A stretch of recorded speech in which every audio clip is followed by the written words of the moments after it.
Welcome back from the break. You're still live on Metro Sports with me, Michael Kofiodo. The show is big on your views with your thoughts. Welcome through our social media platforms, Metro TV Ghana on Facebook, MTVGH on X, and you can also do a simple WhatsApp message via 0533 292525, 0533 292525. Remember, the show is streaming live on Facebook. We're also live on DSTV channel 277 and also live on 94.1 FM.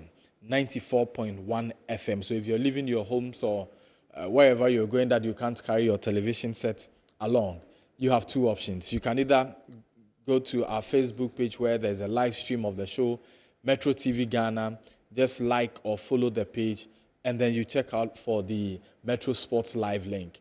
And then you can also listen to us live on radio 94.1 FM. Kwabena Santin Fojo, Kobe Jones, is spokesperson for the National Chapters Committee of Accra Hearts-of-Oak, a staunch follower of Arsenal. Good morning, Kobe. Yeah, good morning, Michael. I trust you're good. Yeah, I'm well. Okay. Jerry Efriye Pemka, his team is in Accra. Jerry is one-time editor, Kumasi Asante Kotoko Express, and also a Liverpool fan. Unfortunately for Jerry, his team is out of the UEFA Champions League. So he can look at the Champions League from a more neutral point. Is that not so, Jerry? Very well, Michael. But, I mean, how does it feel as a strong Liverpool supporter? The Champions League at the quarter-final stage, conversations around the semi-final. Liverpool is said to have been in an incredible form before your exit, but unfortunately your team is not at this level. Yeah, yesterday watching the quarter-final second leg games, I just was imagining what could have been if Liverpool were in contention.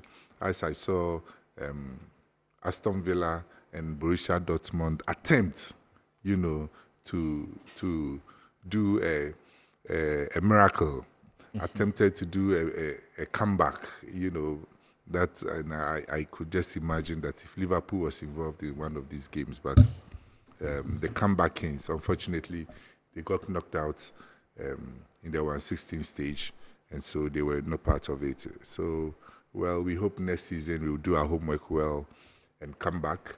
We know the problem this season. It was a thin squad. The players got burnt out early, and so they couldn't compete on all fronts as they intended to do. You could see when the coach changed the team and brought a second-string team in the, FA Cup, they got knocked out by Plymouth Argyle. And so it shows clearly that they had no depth. Apart from the first team, they had no depth. So they had to use the same, team for, all competitions. And I think it got to a point in time, the legs were gone.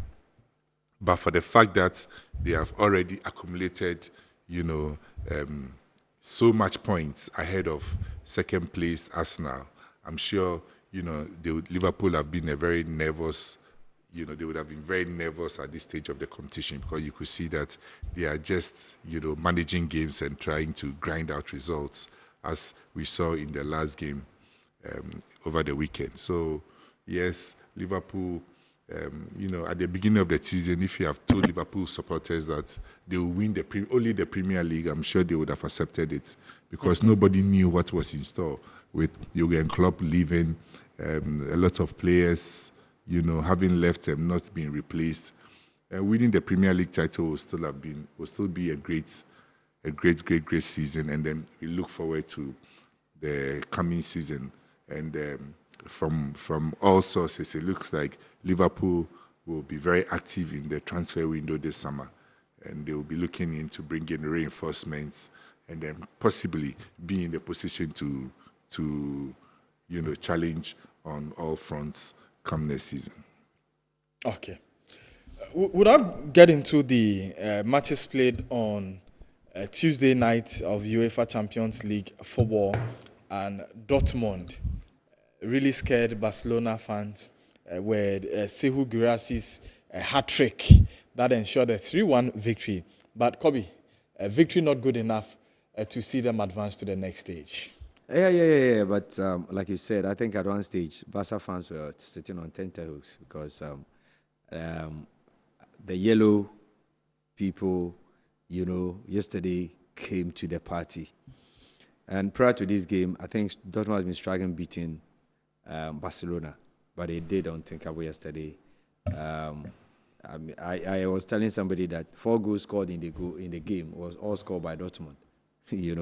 Barca could not score, but of course one was an own goal. If you look at the game critically, I think Niko Kovac learned from the first leg, and I think they made a lot of mistakes in the first leg. So he learned from it. So it was good that Barca had that commanding win in the first leg. If it had been 2-0 or 3-0, it would have been a different story yesterday. In the first game, Yamal, Rafinha came to the party, and Lewandowski did his own thing. But in yesterday's game, you realize that Nico overloaded Yamal, overloaded Rafinha, and they were finding it difficult, and they were not getting the supplies. And also Gavi starting in the midfield did not have Barcelona, because Gavi is not the same player like Pedri. Yeah. Pedri plays like Xavi. Iniesta. I see him more Xavi than Iniesta. Yes. You know the reason why? If you look at him, he plays like, the Partey type of football. Okay. He always controls the tempo of the game.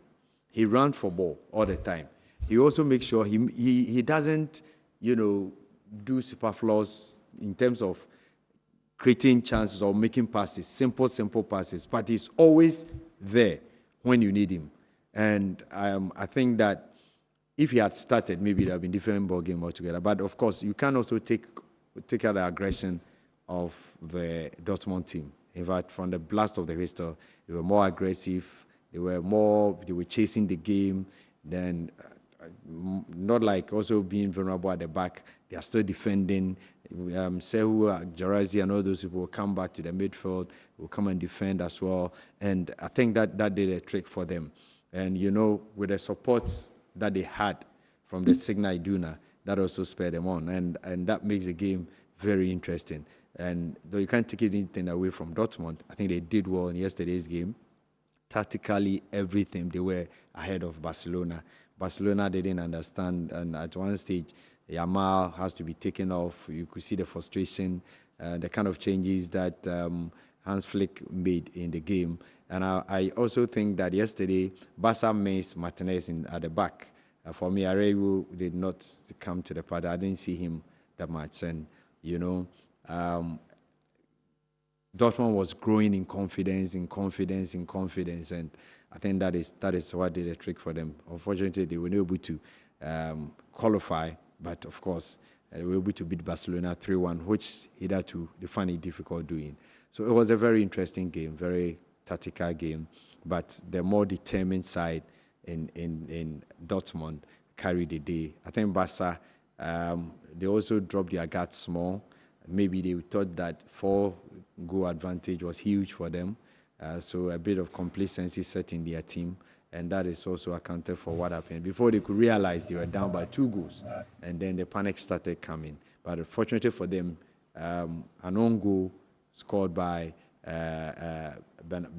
Benassihin also saved them, because that also brought the tension and the panic, down, and for them to also come back into the game. If that goal has not come at that instance, I think that it would have been a different story altogether, because you could see that Dortmund was marauding, running up and down, trying to make sure that something miraculous happened in that game, and playing everything. They were bold in passing, confidence in play and everything. Not afraid to move, even regardless of Barca having all this threat of Yamal, Rafinha, they were not afraid to move forward, and it was an interesting game. And like I said, I think Barca underrated, or a bit of complacency set into their team, and that caused what happened yesterday. It was a good game. Okay. It was a good game, but we'll give credit to Dortmund for what they did against Barcelona. Jerry, let's look at the Aston Villa PSG game.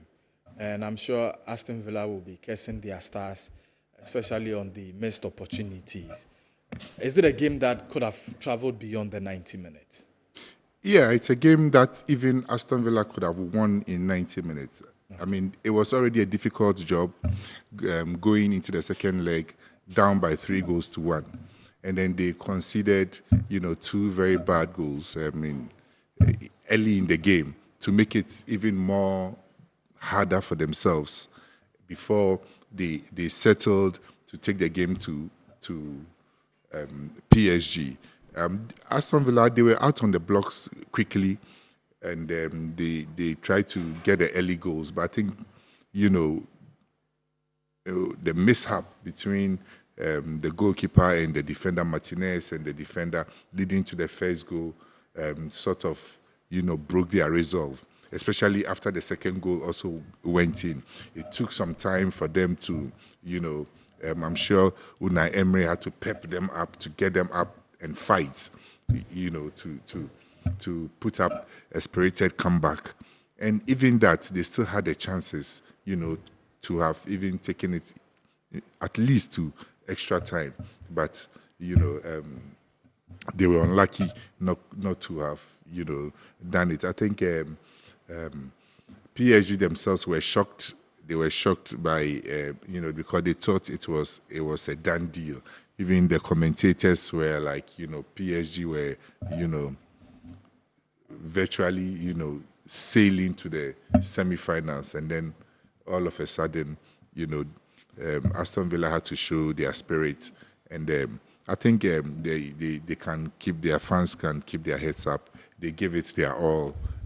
Unfortunately, it was not to be, but I think it's been a good experience for them this season, and if they should make it to Europe next season, I'm sure they will make a better impression. Okay.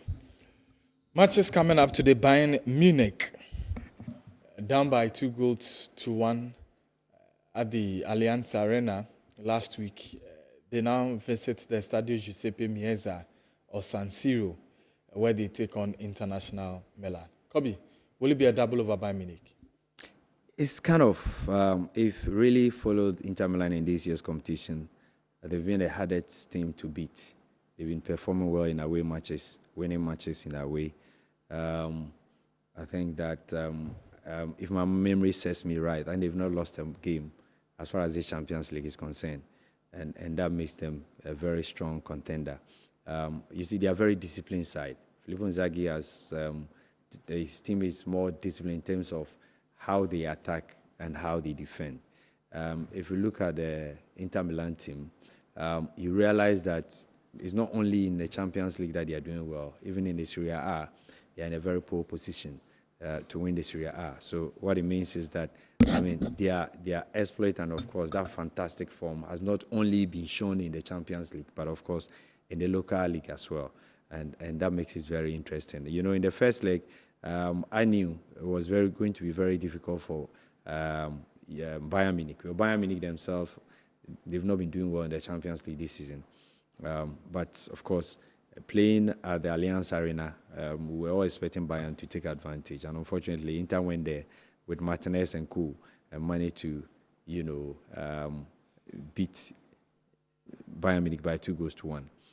At the Giuseppe Meazza or the San Siro, that will be another interesting pack.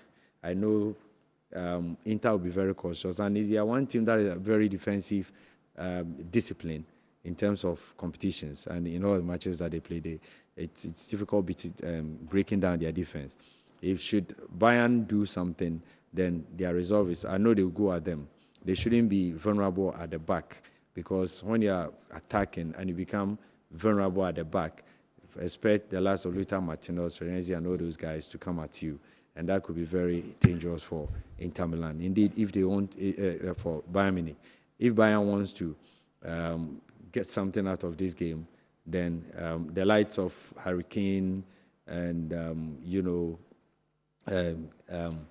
Serge Gnabry and co they should come to the party today, because indeed, they have an attacking threat that can harm any team at any day. But in any case, if you look at the Company's team, the balance is not there. I don't see their midfield that strong, all right, and their defense as well, and that is why they become vulnerable when they go into some of these matches. And Inter, with the experience that they've gained and the kind of players that they have, it's very interesting to see the light of Mkhitaryan and all those guys and what they are doing at Inter Milan. So it will be an interesting game, but I still think that Inter has what it takes to win. I'm even seeing that it could be a goalless draw game, because certainly the Catanaccio will certainly be in. They will be very disciplined at the back, making sure that they keep Bayern at bay. Because indeed, if you have an advantage and you are playing at home, the only is to manage the game to win. And this is quarter-final, knockout stage. What you need is just to get the pass and go. And I think that is what they will work on. They will manage the game. But that doesn't mean that they can't score. They can also, like I said, they can punish Bayern if they become vulnerable at the back. So it will be an interesting game. But I still think that Inter has what it takes to go past Bayern Munich in today's game. Okay. Jerry, Real Madrid, Arsenal. Well, is it a possible mission or is mission impossible? Well, according to Jude Bellingham, the word, in the Madrid dressing room is La Remontada. Yes. That is the comeback. A lot of people ask the meaning of that on social media. La Remontada. That is the comeback, And then according to Coach Carlo Ancelotti, he says anything can happen. So these are the two words, in that is making, trending in Madrid now. La Remontada, and then anything can happen. The comeback, and then anything can happen. The omen is in favor of Arsenal, because Madrid have never made a comeback from 3-0 down in modern history. I think the last time they did that was against Derby County way back in the 60s. Although Arsenal have not encountered Madrid on several occasions in the Champions League, the few times they've met, Arsenal had the upper hand. So everything looks like in favor of, Arsenal. But, this is the Champions League you're talking about. It is delicately poised. From what we saw yesterday, it means that anything can happen today too. If Arsenal go to Madrid and play like the way Barca played yesterday, they could be laughing at the wrong side of their mouth. They have to go there and play as if it is, 0-0 on aggregates, and they are playing a new game altogether. They have to go there and try and win the game, more importantly. But if they play as if it's a done deal, because it looks like Madrid are fired up. This is the Champions League, and everything is at stake. Their pride is at stake, and they will also want to show once again that they are Real Madrid. And so I think that, yes, Arsenal are the favourites, but it's not going to be a walk in the park for them, despite the 3-0 win. They still have to fight for it. And I think, for my money, I think Arsenal have done enough from the first leg to qualify. And they just need to go and make sure that, they cross the line and make it to the semi-finals. I think it will be a very interesting game to watch. Arsenal should not make it, a lot of goals game. If it happens to be goals galore, then they could be at the disadvantage end. They should keep it tight, at the back, and make sure that they don't leave space for the likes of Vinicius, Rodrigo, Mbappe to run into those spaces to score. That is how Madrid score. You give them space, they'll punish you. They should make sure that there are no spaces, in between the defense and the midfield, or they don't keep a high line. As yesterday, some of PSG and Barcelona attempted to do. They should keep it tight at the back, leave no room for error, mark them one for one. Give, if something will happen in Real Madrid, it will come through the likes of Jude Bellingham, Mbappe, and Vinicius especially. Make sure that you cut the supplies to these people. Make sure that you keep it tight, compact. If they want to see a clear example of how it was played, they should watch Inter Milan Bayern Munich, the first leg, at the Allianz Arena. Don't allow them room to operate. That is all. Arsenal don't need to score a lot of goals. Just don't allow Real Madrid room to operate. If you allow them to operate, they will hurt you because they have what it takes, to cause havoc. So basically, Arsenal, their job is cut out for them. Make sure that Madrid don't get the space to operate. Don't allow them to play their normal game. Don't allow Vinicius to break loose on the left and then try to find Mbappe or Rodrigo. Don't allow Bellingham to come from midfield and try to come to the end of crosses and others to score. We know how they play. Make sure that you don't allow them to play. That's all for Arsenal. Bobby, how would you expect your Arsenal to approach this game? Michael, you see, when any team that visits the Bernabeu, that is a stadium that a lot of things happen, especially when it's a Champions League. I'm hoping that Arsenal will go 11v11 to the end of the game, because red card is something that normally changes games, the dynamics of games. And when you go to Bernabeu and all those places, strange decisions usually comes up. But if Arsenal should be disciplined and stay 11v11, then certainly we have a chance in winning. We have a chance in winning. What it means is that Arsenal should be very organized. Arsenal should be very organized in the game. When Madrid are chasing games, they become very vulnerable. I mean, you can look at their matches. Mostly when they are chasing games, they push men up front and they become more vulnerable. What Arsenal has to do is that in the first 10, 15 minutes, they have to take the steam out of the game. And that work should be done by Thomas Partey. He should be able to slow the game, slow the tempo of the game, because if you give them rhythm, they can run. And like Jerry said, if you give them space, they will exploit it. So don't allow them to play their game. Arsenal should not be in a hurry. They should just control the game. And I know that after 10, 15 minutes, they will push more men because they are eager. They are chasing the game. They need to close it down. 3 goals is not a mere goals. They need to close that goals down before they can even think of winning. So just stay disciplined. Arsenal should not be panicked. They should be confident on the ball. They should make sure that they are confident in themselves. And Arsenal also have what it takes to hurt Bayern, Real Madrid, simply because a lot of people will say that when you go with counter-attack, that will help you. Of course, because they will throw in more men up front. I know in today's game, the midfield will be Ceballos, Tchouaméni, and maybe we'll play Modric, because Camavinga is on red card. So Ceballos is coming in, Tchouaméni is coming in, but Ceballos is coming from injury.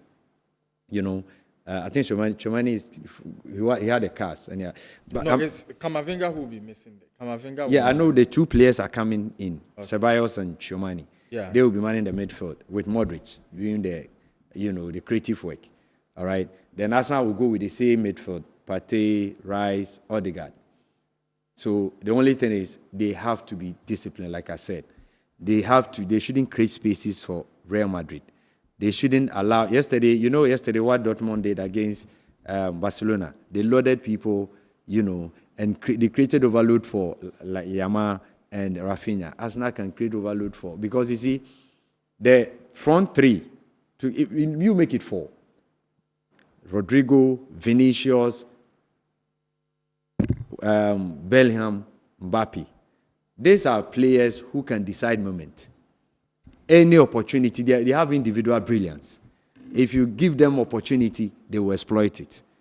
And if Arsenal is hurt in the first 5-6 minutes and they are not careful, then the pressure will be on you. Okay. But I think, like Jerry said, I mean, everything is perfect for Arsenal.